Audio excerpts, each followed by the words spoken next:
প্রিয় দর্শক, আমি শফিকুল ইসলাম এবং আপনারা দেখছেন আরামবাগ টিভি। দর্শক, আজকে টিএমসি তাদের রাজ্যসভার প্রার্থী তালিকা ঘোষণা করেছে 4 জন।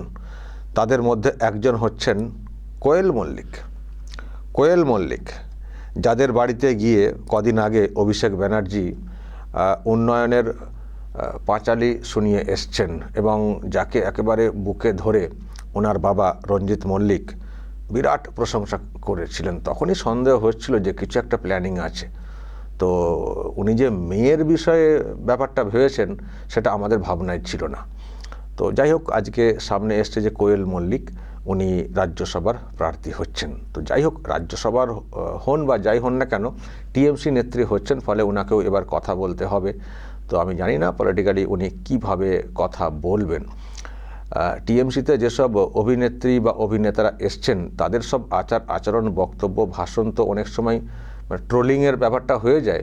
যেমন রচনা ব্যানার্জি কুইন্টাল কুইন্টাল জল ঢোকান, তারপরে চিমনির ধোঁয়া দেখিয়ে কত কী সব করেছেন, তারপরে হাসি টাসি বক্তব্য তো সব হাস্যকর অনেক সব ব্যাপার স্যাপার হয়েছে। তখন কোয়েল মল্লিক তার যে নতুন অধ্যায় শুরু হচ্ছে, যে চ্যাপ্টার, এখন সেখানে মানে কেমন উনি শুরু করেন সেটা দেখারও আমাদের খুব কৌতূহল রইল।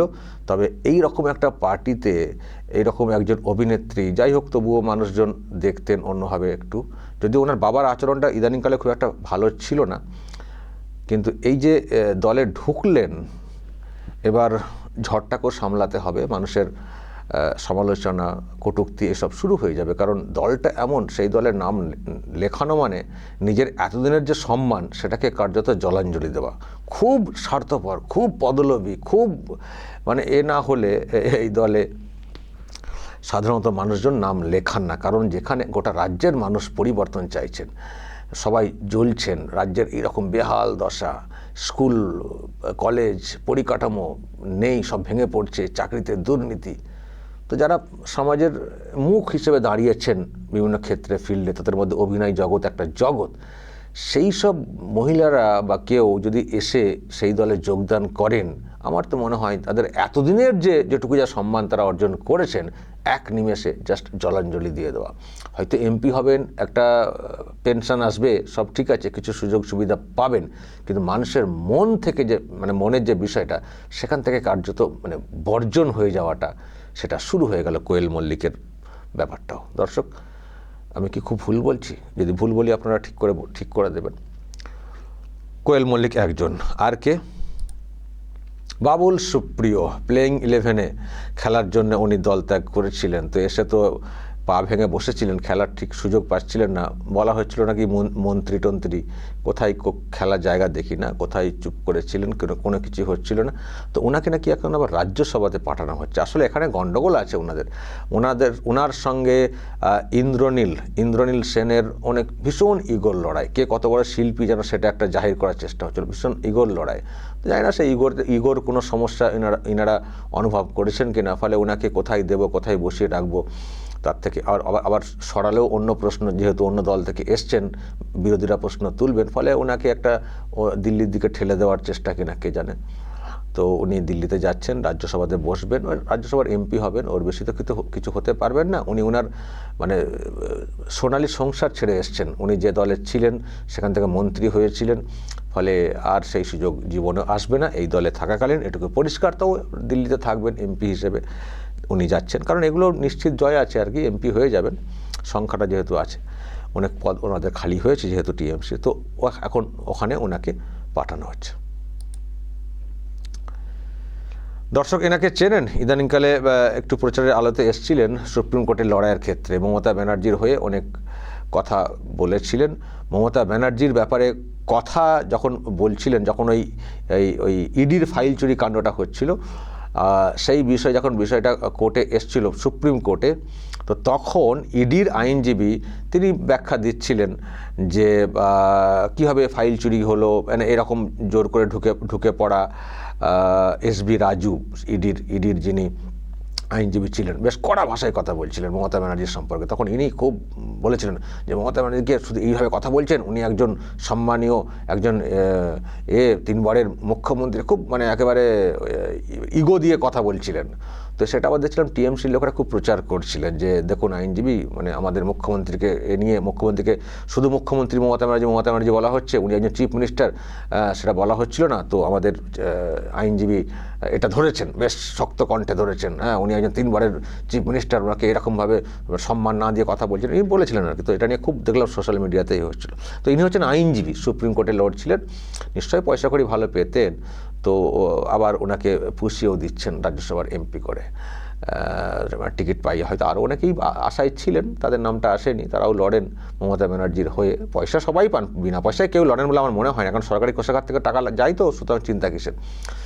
তো যাই হোক, তাদের মধ্যে একজনকে মানে প্রার্থী করা হচ্ছে, হয়তো এখান থেকে আরও খানিকটা উৎসাহ দেওয়া অন্যদেরকে যে আপনারাও একটু লড়ুন আমার হয়ে, আপনাদেরকে পরে পুষিয়ে দিতে পারি, রাজ্যসভার এমপিও করতে পারি, ফলে এটা একটা বার্তা হয়তো হতে পারে। তো ওই সেক্টর থেকে ইনাকে বাঁচা হয়েছে প্রার্থী করার জন্য। কিন্তু প্রশ্ন এখানে একটা অন্য থাকবে, নন বেঙ্গলি তো, ইনি তো বাঙালি নয়, তো বহিরাগত, মানে হায়দ্রাবাদ, অন্ধ্রপ্রদেশ, যার লিঙ্ক আমি দেখছিলাম, মানে হায়দ্রাবাদের তেলেঙ্গানা বা ওই দিকের তো তাহলে মানে বাঙালিকে কি কেউ ছিলেন না এমপি করার মতো? বাঙালি কেউ ছিলেন না? নন বেঙ্গলি একজনকে এমপি করতে হচ্ছে। এত বাংলায় না কথা বললে এ হয় না, তৃণমূল কংগ্রেস বাংলার দল, বাংলারটাই বোঝে, তো সেখানে বাঙালি কেউ কাউকে পেলেন না, নন বেঙ্গলি একজনকে প্রার্থী করছেন। হ্যাঁ, তাহলে এত ফুটানি কিসের? বাইরে থেকে এলেই তো নাকি এই বাংলার সংস্কৃতি ধ্বংস করে দেন যারা আসেন অন্য দলের। তো উনিও তো বাংলায় যখন আসবেন, বাংলা থেকে তো এমপি করলেন, নন বেঙ্গলিকে কেন প্রার্থী করলেন? আপনাদের কি বেঙ্গলি মানে বাংলা প্রার্থী কি কম পড়িয়ে আছে? কাউকে পাননি? ওকে, আরও একজন মারাত্মক, সব থেকে চমক বললে বোঝায়, রাজীব কুমার, প্রাক্তন ডিজি। ইনিও বেঙ্গলি বা নন বেঙ্গলি সেটা নিয়ে প্রশ্ন উঠবে ইনার ক্ষেত্রেও।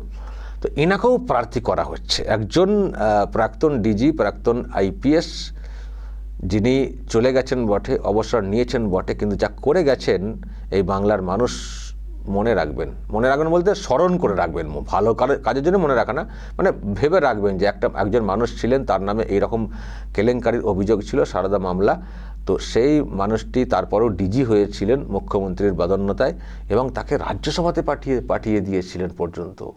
কি যুগ এলে রে ভাই, এইরকম সাধারণ মানুষের টাকা প্রতারণা করা, সেই সারদা মামলা, তার কেলেঙ্কারিতে নাম, ডায়েরি, তথ্য লোপাট, তাকে রাজ্যসভায় পাঠানো হয়েছে। তো এটা মানুষের মনে থাকবে। তো যাই হোক, একটা বড় চমক, রাজীব কুমারের খোঁজ পাওয়া যাচ্ছিল না, তো আজকে খোঁজ পাওয়া গেল, উনি প্রার্থী হচ্ছেন। অন্যরা যারা রিটায়ার্ড হয়েছেন, মানে মুখ্য সচিব, ডিজি, তাদের নতুন করে কোনো পদে চাকরিতে দিয়ে দেওয়া হচ্ছিল, চাকরিতে। তো ইনিও যখন অবসর নিয়েছিলেন, একটা খবর ছিল যে কি সিকিউরিটি অ্যাডভাইজার হবেন, এরকম একটা খবর ছিল। কারণ এনার সঙ্গে যারা কাজ করেন এরকম পোস্টে, তাদেরকে উনি আশাহত করেন না, ঠিক পুষিয়ে দেন কোনো না কিছু ব্যাপারে। তো এনারটাও এরকম ভাবনায় আসছিল হয়তো, এবং খবরে আসছিল যে উনি মানে রাজ্যের সিকিউরিটি অ্যাডভাইজার হবেন। তো আজকে শুনছি ওনাকে তো একবার রাজ্যসভার এমপি প্রার্থী করে দেওয়া হচ্ছে। তো এটা দর্শক আমি বলবো খুব বড় চমক। আমি দর্শক এ নিয়ে একটু কথা বলেছিলাম প্রাক্তন IPS officer doctor Nazrul Islam সাহেবের সঙ্গে। তো আমি আপনাদেরকে শোনাতে চাই উনি কি রিয়াকশান দিয়েছেন এই ব্যাপারে। আগে দর্শক শুনুন, তারপর ব্যাখ্যাতে আসছি। আমার সঙ্গে এই মুহূর্তে রয়েছেন প্রাক্তন IPS officer doctor Nazrul Islam সাহেব। নজরুল সাহেব, হয়তো খবর পেয়েছেন যে রাজ্যসভার প্রার্থী তালিকা প্রকাশ করেছে তৃণমূল কংগ্রেস। তো সেখানে 4 জনের মধ্যে একজন হচ্ছেন রাজীব কুমার, প্রাক্তন ডিজিপি। যে রাজীব কুমারের বিরুদ্ধে কত অভিযোগ শুনতাম, সারদা কেলেঙ্কারিতে কি একটা ডায়েরি লোপাট করা বা কি কত কি শুনলাম, তারপরে সিবিআই ধরতে এলো, তাকে বাঁচানোর কত চেষ্টা, রাস্তাতে অবস্থান করতে বসা মুখ্যমন্ত্রীর, কত সব কি দেখলাম। কিন্তু মানুষের মনে সেই প্রশ্ন থেকেই গেছে আজও, যে মানুষটি কি করেছেন এই কাণ্ডটাকে ধামাচাপা দেওয়ার জন্যে। তারপরে তো কত কি শুনলাম, মামলা টামলা হচ্ছিল।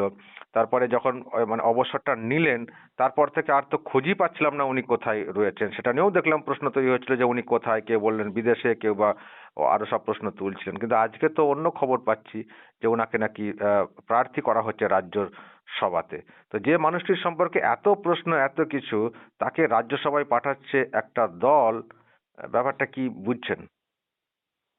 দেখুন, এই ব্যাপারটা তো আপনারও না বোঝার মতো নয়। দেখুন, রাজীব কুমারের মধ্যে অভিযোগটা ছিল এই যে চিট ফান্ডের তদন্ত করার সময় মমতা ব্যানার্জির বিরুদ্ধে যে প্রমাণগুলো ছিল সেটা তিনি কেস থেকে সরিয়ে রেখেছিলেন। তো উনি বুদ্ধিমান লোক, উনি তো কেস থেকে সরিয়েছেন মানে এই নয় যে দুনিয়া থেকে সরিয়ে দিয়েছেন। দরকার মতো সেটা তিনি মমতা ব্যানার্জির বিরুদ্ধে যাতে ব্যবহার করতে পারে তার জন্য রেখেছেন। এই জন্যই তাকে সবসময়ের জন্য ভালো পোস্টিং দেওয়া হয়েছে।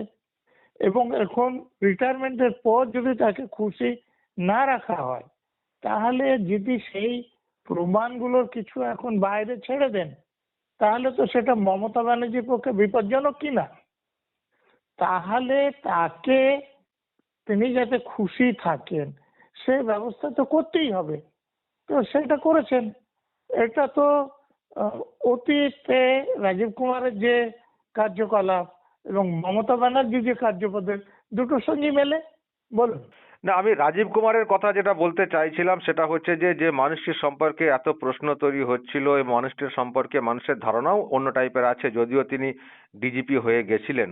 কিন্তু এমন মানুষকে যদি ওই রকম একটা জায়গাতে পাঠানো হয়, তাহলে দলটার সম্পর্কেই বা মানুষ কি ভাববেন? তো দলটার সম্পর্কে মানুষ এখন কি খুব ভালো কিছু ভাবেন? সেটা তো ভাবেন না। এবং তাতে তার কিছু যায়ও আসে না। তিনি ভোট রিগিং করে হলেও যদি ক্ষমতায় থাকতে পারবে, তাহলে তিনি সেটাই চেষ্টা করবেন।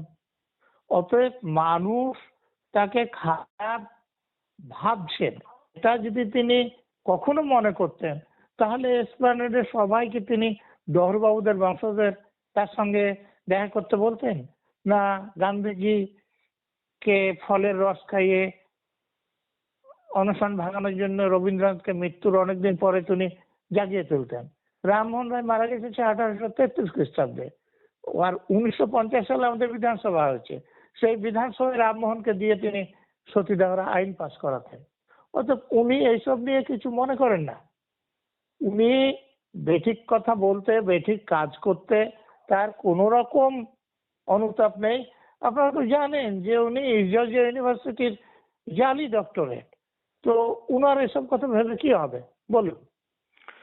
না, আমি যেটা বলতে চাইছি যে এই যে অবসর জাস্ট কদিন আগে নিলেন, তারপরেই যদি এইরকম একটা প্রার্থী হয়ে যান, তো মানুষের মনে তাহলে কি ধারণা তৈরি হবে যে উনি তাহলে কিভাবে কাজটা করছিলেন? তার মানে উনি একেবারে তৃণমূল কংগ্রেসেরই দলদাস হয়ে কাজটা করছিলেন, যে একেবারে মানে রিটায়ার করলেন আর সঙ্গে সঙ্গে দলের প্রার্থী।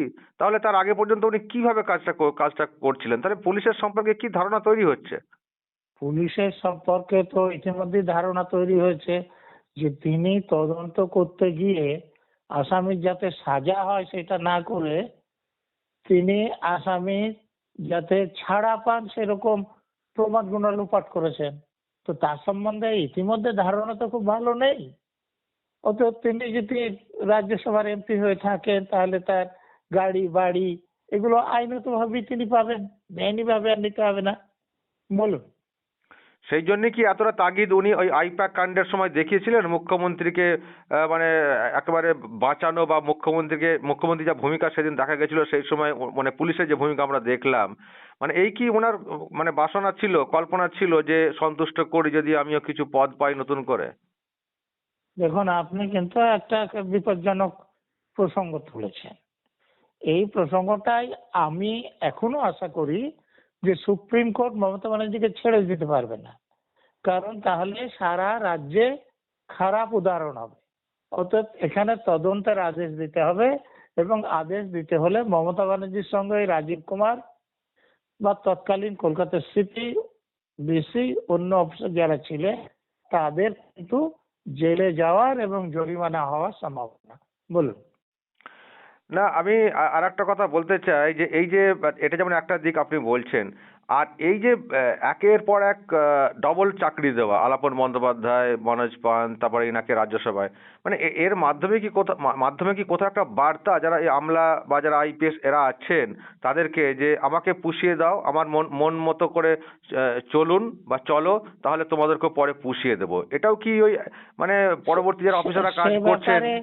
সে ব্যাপারে কোন রকম সন্দেহ নাই যে যদি আমার কথা শুনে কাজ করো, আমি আইনি হোক বেআইনি হোক যা বলবো সেটা করো, তাহলে তোমরা তার পুরস্কার পাবে।